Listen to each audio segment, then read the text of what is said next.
Cientistas, pesquisadores e empresas se dedicam a criar soluções que ajudem a conter a onda do novo coronavírus.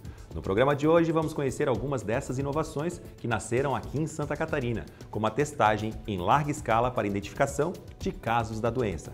Fique com a gente!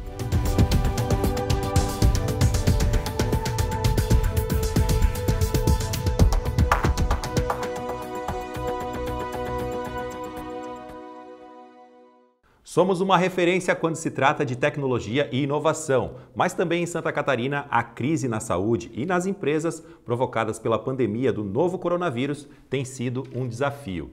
E quais soluções têm sido gestadas nesta área? Você vai conhecer hoje algumas dessas iniciativas.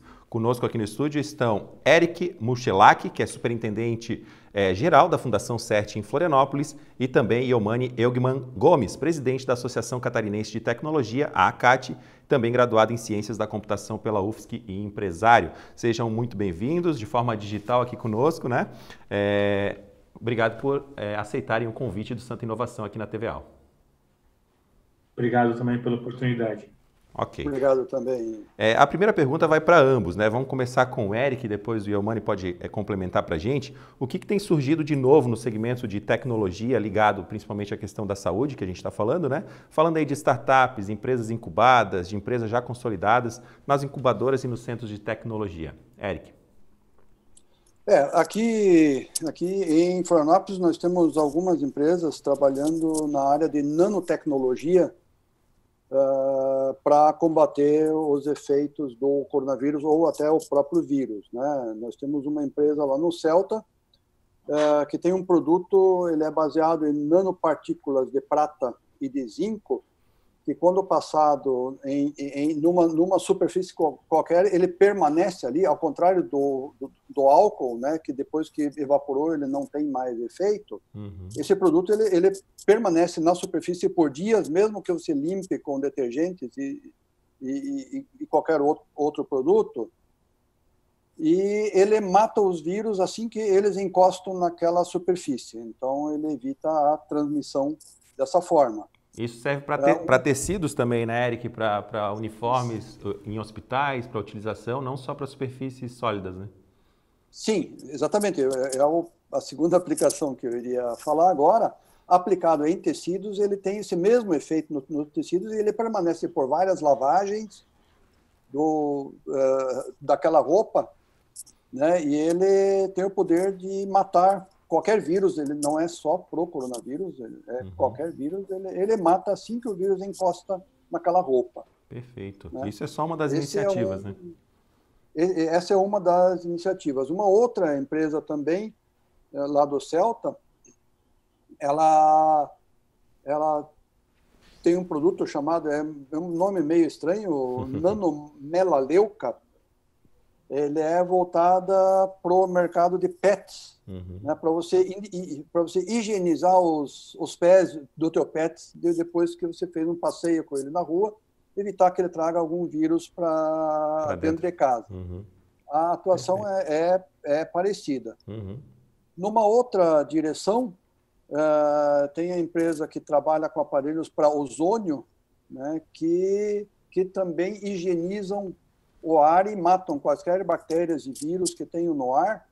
E, inclusive, esses aparelhos eles foram comprados pelo Corpo de Bombeiros aqui de Florianópolis para higienizar as ambulâncias do SAMU entre um atendimento e outro, né? Liga o aparelho, alguns minutos, ele espalha o ozônio dentro do volume inteiro do veículo e higieniza tudo. Okay. Né? Mesmo em cantos onde o álcool e outros produtos não alcançam. Isso seria interessante até para a questão do transporte público também, né? São muitas iniciativas, mas eu quero ouvir um pouco do Iomani agora também, na questão, à frente da ACAT agora, né? Que outras iniciativas vêm surgindo no estado aí, nesse combate à Covid-19?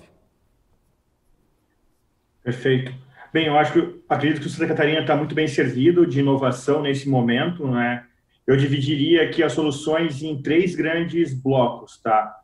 Um bloco que eu digo que é o bloco mais operacional, então processos que já existiam dentro do hospital, que tinham seus custos já conhecidos e altos e muitas vezes agora podem ser reduzidos, né? Então, aqui tem empresas cuidando de fluidos corporais, empresas criando respiradores de baixo custo, que é um problema, né? A ventilação mecânica é um problema pré-existente à Covid-19 e Santa Catarina com certeza vai sair com ótimas soluções para isso, a questão da higienização dos ambientes, como o Eric comentou. Então, esse é um ponto. Soluções também para monitoramento das pessoas, né? Toda a rastreabilidade de uma pessoa contaminada, tem muitas prefeituras preocupadas, né? Uma vez identificado um foco, por onde aquela pessoa passou, então tem soluções para isso, que eu diria que é uma questão de monitoramento ativo e reativo, muitas vezes, isso. E também tem o que eu chamo, né, que são novas tendências, né? E aí, então, entra a questão do teleatendimento. O país, né, o Brasil, ele é uma dimensão continental. Eu acredito que foi um marcador importante, que já tinha sido discutido pelo Conselho Federal de Medicina, e eu acredito que não deveria ter mais volta, porque dessa forma um paciente, para renovar uma receita, que antes teria que ir no médico, né, fazer um acompanhamento simples de alguns sintomas, ele pode fazer um teleatendimento e daí ser direcionado para o melhor atendimento possível.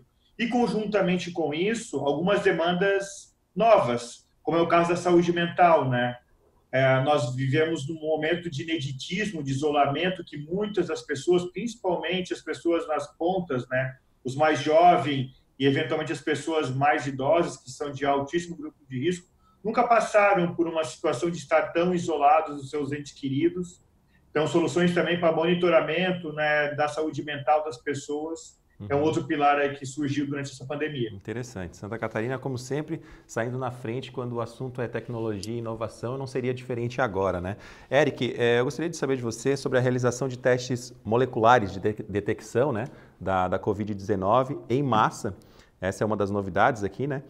E atende Santa Catarina e também outros estados brasileiros. Eu queria que você explicasse um pouquinho sobre essa solução, mas antes da sua resposta, a gente vai chamar uma matéria da nossa repórter Alenesa Kras, porque ela vai falar sobre como esse teste é aplicado e a gente volta para falar mais sobre esse assunto. O laboratório tem capacidade de processamento de cerca de 50 mil amostras individuais por mês para a detecção do coronavírus, ou 500 mil testes mensais no método de triagem molecular em massa. A projeção é de que até o final do ano, 1 milhão de indivíduos sejam monitorados nas regiões Sul, Sudeste e Nordeste pela startup catarinense especializada em tecnologia para a saúde. O teste de triagem molecular em grupos tem o intuito de auxiliar no controle da propagação do coronavírus no Brasil e em Santa Catarina e permitir a retomada das atividades econômicas com segurança.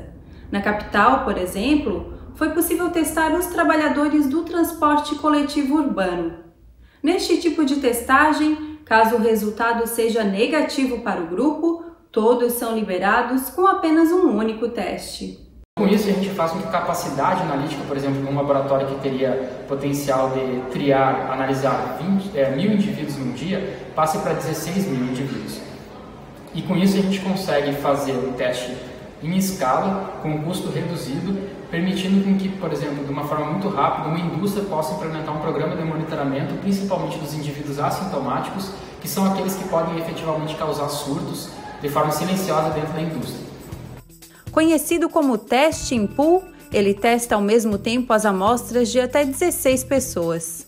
São coletadas 2 amostras de cada pessoa assintomática. Uma fica reservada em um tubo individual, enquanto a outra é testada no modo coletivo. Dependendo do resultado do teste em grupo, não é necessário testar a amostra individual. No qual, diferente de outros métodos, como busca por indivíduos com sintomas compatíveis com Covid-19 ou testes sorológicos, onde a gente busca indivíduos com resposta imune, o nosso foco é justamente criar grupos de indivíduos com potencial de estar infectados pelo vírus. Como é que funciona esse teste? A gente faz uma coleta nasofaríngea utilizando esse cotonete de forma individual, como é feito normalmente por um teste por RT-PCR, e um outro que vai para um outro frasco, né, na segunda narina, no qual a gente mistura junto com mais 15 indivíduos.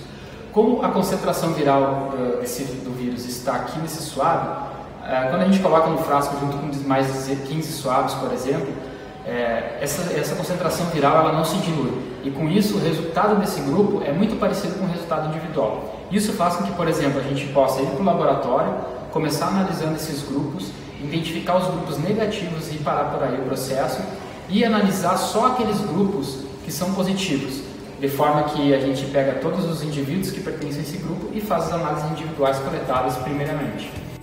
O procedimento de detecção do vírus leva até 5 horas. Os dados são revisados pela equipe técnica e a liberação dos resultados dos testes acontece em até 48 horas do recebimento da amostra. Interessante então, né, Eric? A gente viu na matéria aí agora e eu gostaria de que você explicasse um pouquinho melhor como é que surgiu lá no início essa solução aqui no estado. Lá no início nós começamos a estudar junto com empresas aqui do nosso ecossistema, né, o que estava sendo feito em outros países, principalmente aqueles países com maior sucesso no combate do coronavírus, como a Alemanha, a Coreia do Sul, né, o que eles estavam fazendo de diferente, né, e que realmente fez diferença nesse combate. E nós vimos que uma das iniciativas foi o teste em massa, né? E é importante notar que existem diversos tipos de testes, né? O mais eficaz, recomendado pela OMS, tudo, é o teste molecular, né, que é também conhecido pela sigla RT-PCR. Uhum. Então, foi desenvolvido junto com uma empresa parceira aqui de Florianópolis, esse teste, e, inclusive, ele usa alguns reagentes que não são os mesmos reagentes tão procurados, né, e que já foi noticiado várias vezes que tinha falta de reagente. Ao contrário, esse outro reagente ele é muito, muito semelhante, com os mesmos resultados. Ele não está em falta no mercado, apesar de ser importado, nunca tivemos problemas de importar. E o procedimento, assim, mais específico, ele foi copiado do procedimento na Alemanha, onde a gente junta até 16 pessoas numa mesma amostra, faz o teste dessa amostra. Se tiver o vírus ali, não importa de quem ele veio, o vírus vai estar dentro dessa amostra. Isola o grupo. Caso dê positivo no grupo, daí nós pegamos as 16 pessoas que participaram daquele grupo, uhum, e testamos individualmente as amostras dessas 16 pessoas, para daí sim identificar a pessoa infectada. Isso reduz o custo também, né, Eric? Isso reduz o custo a aproximadamente 25% do custo normal de um teste desse. O teste RT-PCR ele é mais caro que os testes sorológicos, assim chamados, mas dessa forma ele se torna mais barato, uhum, que bom, do que o teste sorológico. Bacana. Yomani, a pandemia, né, tem essa necessidade de testagem da população como um todo, né, da medição da temperatura. A gente vai agora em alguns comércios, principalmente no supermercado, a gente vê, né, aquele medidor de temperatura portátil, né? Você falou no início do programa também da questão de respiradores para hospitais, da telemedicina. Tudo isso acaba mudando um pouco o foco das empresas de tecnologia, que ficam mais voltadas para a questão da saúde aqui no estado, né? Exatamente. Bem, tem algumas coisas que eu acredito particularmente que algumas tecnologias já estavam disponíveis e já deveriam estar sendo usadas, e nesse momento, então, com uma questão dessa crise sanitária, elas de fato serão utilizadas, e eu acredito que é um hábito saudável que sejam utilizadas. Uhum. Então, por exemplo, tanto a questão do monitoramento corporal, como a questão da nanotecnologia que higieniza a superfície, isso já em alguns outros países, já é uma prática diária, né, de higienização de ambientes hostis, como é o caso, muitas vezes, de um hospital, né, que tem um índice de contaminação alto, e também em ambientes de grande fluxo de pessoas, onde a questão de contaminação não só do coronavírus, mas de outras doenças que têm os seus picos em alguns momentos, como é o caso das doenças respiratórias, naturalmente tem um pico, principalmente aqui na região do sul, por conta da queda da temperatura, né, no período que vai de março até setembro. Uhum. Do outro lado, também, nós temos algumas soluções que alguns marcos regulatórios precisavam acontecer e a crise sanitária acelerou. Eu cito muito o caso da telemedicina, Sim. Ela é um aspecto, né, importante, o teleatendimento, mas a obrigatoriedade de ter documentos eletrônicos na saúde vai conseguir reduzir a cadeia de saúde como um todo. O custo de saúde, esse é um fenômeno não só no Brasil, no mundo, né? Ele tem crescido a taxas bem críticas. Só para ter ideia, o aumento médio do plano de saúde no Brasil tem sido entre 15% a 18% nos últimos 8 anos. Então, numa inflação nossa hoje que está abaixo de 4%. Então, e por que está acontecendo isso? Um dos ofensores é a ineficiência da cadeia. Então, você imagina que toda a cadeia hoje é muito analógica, né? Você sai de uma consulta médica, você está com papel na mão, aí você vai fazer um exame de laboratório, aquele papel tem que ser digitado, então várias chances de erro. A telemedicina obriga que esses documentos sejam digitais, por exemplo, e que você chegue com uma farmácia, uma receita digital, onde não tem chance de erro, não tem chance de comprar um medicamento errado, não tem chance de interpretação errada do farmacêutico na hora de fazer a dispensação. Então, realmente, tem algumas coisas que vieram para ficar. Que bom. Melhorias, né? Melhorias que a pandemia acelerou. Eram mudanças que já aconteceriam, mas foram antecipadas aí devido a essa urgência, né?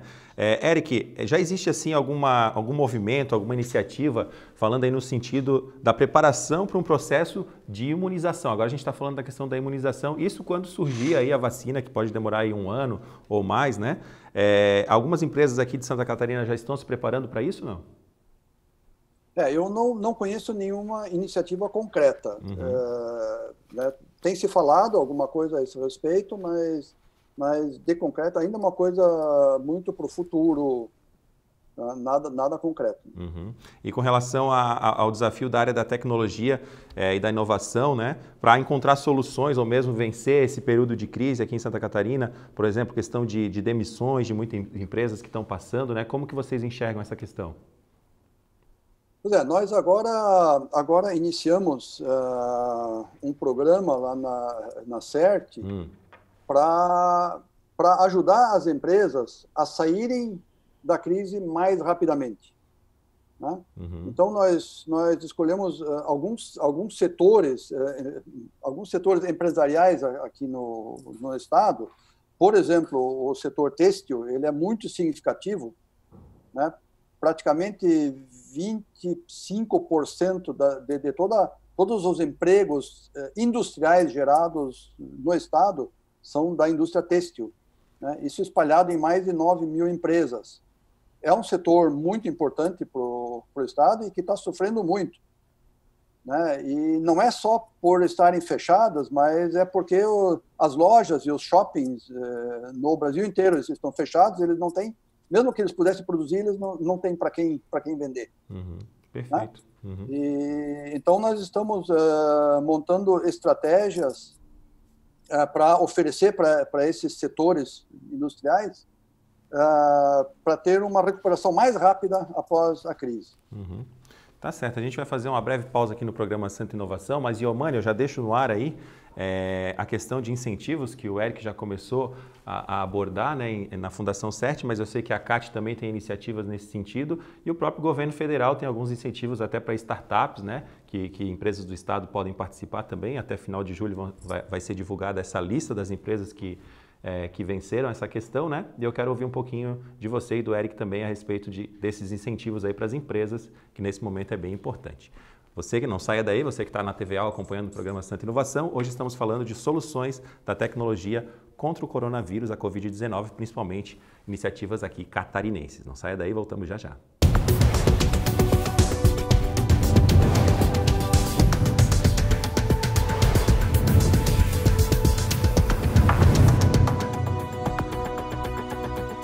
Voltamos com o programa Santa Inovação aqui pela TVA, hoje falando sobre as soluções da tecnologia contra o novo coronavírus. No estúdio, aqui de maneira digital, né? Eu falo no estúdio porque eu estou aqui visualizando tanto o Eric quanto Iomani, né? A gente está conversando com o superintendente-geral da CERT e também com o presidente da Associação Catarinense de Tecnologia. Deixei aí no bloco anterior a deixa, né? O Eric já começou falando algumas questões de incentivos, né, para as empresas nesse momento. E o Iomani agora vai complementar. Se o Eric tiver mais alguma informação, também pode trazer na sequência.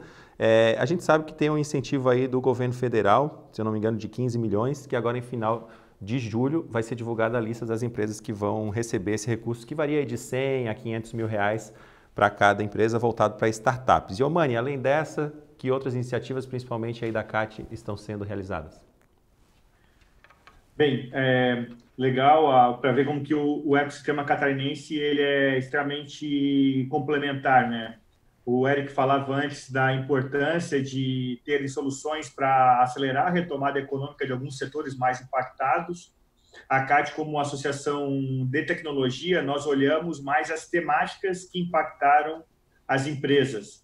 Nós criamos grupos de trabalho para que o empreendedor, né, o dono de empresa, com essa avalanche de informação e também muitas vezes de desinformação, conseguisse ter uma estruturação por temas que eventualmente fizesse mais sentido para ele ou mais de um tema.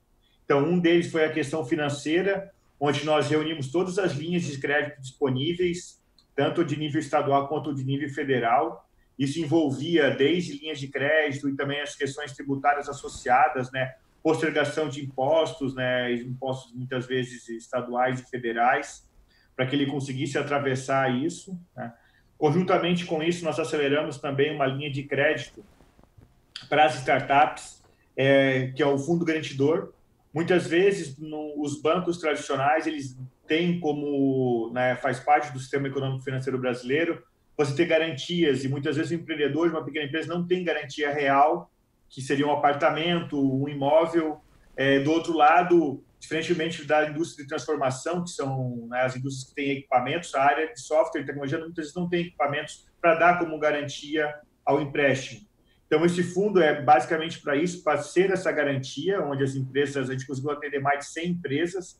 É um fundo que está alavancado em 9 milhões de reais, exclusivamente à disposição das empresas catarinenses. Então, um pilar aí de financeiro com questões tributárias. Um outro pilar que nós criamos também foi todo um apanhado das leis trabalhistas, que houveram várias medidas provisórias que, de acordo com o segmento que a empresa estava atuando, a política que ele ia atuar, durante a crise, a questão do porte da companhia também existia diferenças de como atuação, foi um pilar importante também. Um outro pilar estava relacionado a gerenciamento de trabalho remoto. De repente, nós estamos trabalhando remotamente, mas muitas operações são críticas e não podem parar. Por exemplo, com empresas que atendem o segmento de saúde. Como é que eu monitoro e trabalho com esse pessoal todo em casa, infraestrutura, gerenciamento de dados, segurança, todo aí um outro pilar. E um quarto pilar, não menos importante também, é a questão de saúde mental das pessoas que estão trabalhando em casa, né? Como é que eu monitoro quais seriam boas práticas, boas experiências entre os empreendedores e ferramentas que podem auxiliar a passagem disso tudo, né? Então, nós criamos tem outros pilares, mas eu diria que esses 4 aqui são os principais pilares que nós colocamos à disposição de todo empreendedor catarinense para atravessar essa crise sanitária conjunto conosco. Interessante. Tanto a CAT quanto a CET, nesse momento, ficaram muito mais próximas das empresas, dos empresários. Isso é muito interessante, né? E, Eric, eu gostaria, se você tiver algum complemento, também pode, né, no início da sua resposta, complementar, mas falar que também tem empresas que não passaram por crise e, sim, aproveitaram desse momento aí para crescer mais do que antes da pandemia, né? Algumas empresas precisam de auxílio e outras se beneficiaram com essa questão aí também, que é a questão econômica e mercado, né? Não tem como fugir, né, Eric? É verdade, sim. Tem gente que se beneficiou dessa situação, né? E a gente vê muito bem, né, aquelas empresas que atuam diretamente, isso é óbvio, né? No atendimento de saúde, né? Até nós temos 2 grandes clientes que atuam nessa área de saúde, e com eles os negócios continuam como sempre foram, não houve interrupção, não houve postergação e nada. É importante fazer esse equilíbrio, né? Porque as empresas que precisam de um pouco de auxílio, tem aí as associações, né? O governo para auxiliar, para não desamparar nesse momento, e as que conseguem faturar um pouquinho melhor também, acaba girando a economia do Estado e mantém, né? Os empregos, mantém... Acaba ajudando, né? Mas mesmo assim a perda foi muito grande, né? Quer dizer, houve mais perdedores por enquanto no ponto de vista econômico, né, do que ganhadores. Com certeza. Para ambos agora, né, a gente teve um episódio triste recentemente aí, que foi a tal da compra dos respiradores da China, né? Que vinha, que não vinha, que veio, que não servia para os hospitais para atendimento dos pacientes acometidos com o coronavírus, né? A gente sabe que tem uma empresa aqui de Santa Catarina, a WEG, que já está entregando alguns respiradores, né? A gente tem alguns outros exemplos de empresas catarinenses que estão aptas aí para atender essa demanda sem que a gente precise importar. Iomani, depois Eric, por gentileza. O que acontece, né? As especificações técnicas dos equipamentos médicos, elas são extremamente complexas. A gente está citando o caso do respirador, mas isso acontece, tá, em outras esferas, muitas vezes, compras equivocadas. Tanto o setor privado, mas principalmente o setor público, muitas vezes, não tem pessoas devidamente capacitadas para fazer uma especificação técnica de acordo com a necessidade do que precisa um hospital ou um conjunto de hospitais. Então, esse é um tema bem relevante. O tema de engenharia clínica no Brasil, o Brasil ainda engatinha, comparado com países mais envolvidos, o cuidado que é o processo de compra de materiais médicos hospitalares, dado pela complexidade e a gama de fornecedores que existe. Esse é um ponto. Do outro lado, também para favorecer a demanda, o Brasil, um país continental com mais de 200 milhões de pessoas, a nossa indústria médico-hospitalar ela é muito pequena comparado com países equivalentes. E por que isso? Por conta da burocracia, os marcadores regulatórios. Então, para se fazer um respirador, todo o processo de Anvisa, criar uma fábrica, certificar essa fábrica, muitas vezes é uma burocracia imensa, que demora 3, 5, 7, 10 anos. E muitas vezes a iniciativa privada não tem como se manter nesse período. Então, tanto aspectos regulatórios eventualmente vão ter que ser revistos pós-pandemia para poder acelerar. Nós temos uma excelente indústria criativa, uma excelente engenharia de materiais, engenharia mecânica de precisão, até a Fundação CERT aí é um centro de excelência para isso. Do outro lado, né, muitas vezes os marcadores regulatórios que estão dentro dessa cadeia de fornecimento impede que as empresas nacionais tanto surjam quanto também cresçam. Então, acredito que pós-estudo do passado, algumas discussões serão bem pertinentes em relação a esses dois temas. Processo de compra e certificação e também o processo de cadeia produtiva de material médico-hospitalar dentro do Brasil. A gente já está chegando aí para a reta final do programa, mas eu quero deixar um espaço aberto agora. Iomani, já começo com você, que eu sei que aqui, pesquisa que a nossa produção fez, são cerca de 40 empresas de tecnologia que são voltadas exclusivamente para a saúde, aproximadamente, né? Estão trabalhando aí na questão da nanotecnologia, biotecnologia, desenvolvimento de softwares, né? Então, eu vou te dar aí cerca de 1 minuto e meio para as suas considerações finais, para trazer, de repente, algo que não foi abordado no programa, que seria interessante para a gente falar de iniciativas catarinenses, principalmente voltada para a área da saúde. Perfeito. Bem, uma das coisas que nós estamos vendo a dificuldade, até na articulação, né, com as diversas secretarias estaduais de saúde, é a questão de dados, né? Então, hoje, Santa Catarina tem muitas soluções, tanto no monitoramento da população. O Brasil tem um programa de excelência, que é o chamado Programa de Saúde da Família, né? Onde vários agentes comunitários vão até as comunidades monitorar uma série de parâmetros da saúde da população brasileira, mas muitas vezes esses dados não estão de forma estruturada para que as tomadas de decisões sejam feitas em tempo, para que, de fato, leve a solução final para aquela comunidade ou para aquela pessoa especificamente. Então, essa é uma solução hoje que já está disponível, onde todo o monitoramento dessa equipe poderia ser feito de forma digital e esses dados rapidamente dentro de uma plataforma para que os tomadores de decisão, os administradores públicos de saúde, pudessem, de maneira preventiva, poder tomar decisão. Eu destaco esse tipo de solução, que não é uma questão só catarinense, isso já poderia estar sendo adotado para todo o Brasil. Tá? São mais de 100 mil agentes comunitários hoje que estão nesse trabalho e muitos deles trabalham ainda com papel e essa informação nunca, de fato, está à disposição. Perfeito. Do outro lado, também, ficou muito claro a questão hoje que nós estamos passando, como nós estamos suscetíveis às doenças, né? Então, hoje, as ferramentas preventivas em relação a problema de saúde também ganharam destaque, né? Como é que eu monitoro as pessoas remotamente e como é que eu consigo levar qualidade de vida para aquelas pessoas que precisam estar em casa por uma questão de saúde, de fato, né? Então, os pacientes chamados crônicos, muitas vezes, que têm que ter um atendimento médico hospitalar nas suas casas, mas que eles têm que ser monitorados. O custo operacional de sempre ter um profissional de saúde dentro das casas é muito alto. Então, muitas vezes, você conseguir monitorar isso com qualquer dispositivo, né, os chamados dispositivos vestíveis, também nós temos iniciativas no Estado aí que, com certeza, é uma tendência que vai ficar pós-pandemia. Tá, ok. Obrigado, Iomani. Eric, considerações finais aí, se puder trazer também a questão aí do aplicativo de gestão de acompanhamento, do trabalho aí da testagem, né? E o que gostaria de abordar nesses finalmente. Temos 1 minuto aí de programa. Tá.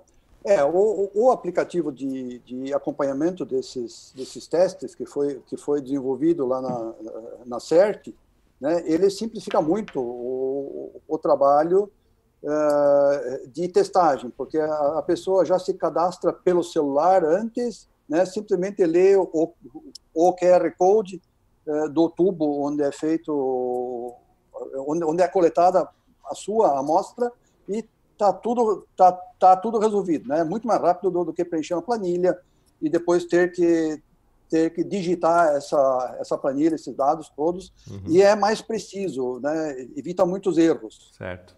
Tá? Mas eu gostaria de comentar, principalmente, se você me permite, um caso de sucesso, realmente, que nós tivemos no município de Pissarras, né? Onde uma empresa local resolveu fazer testes em grande escala.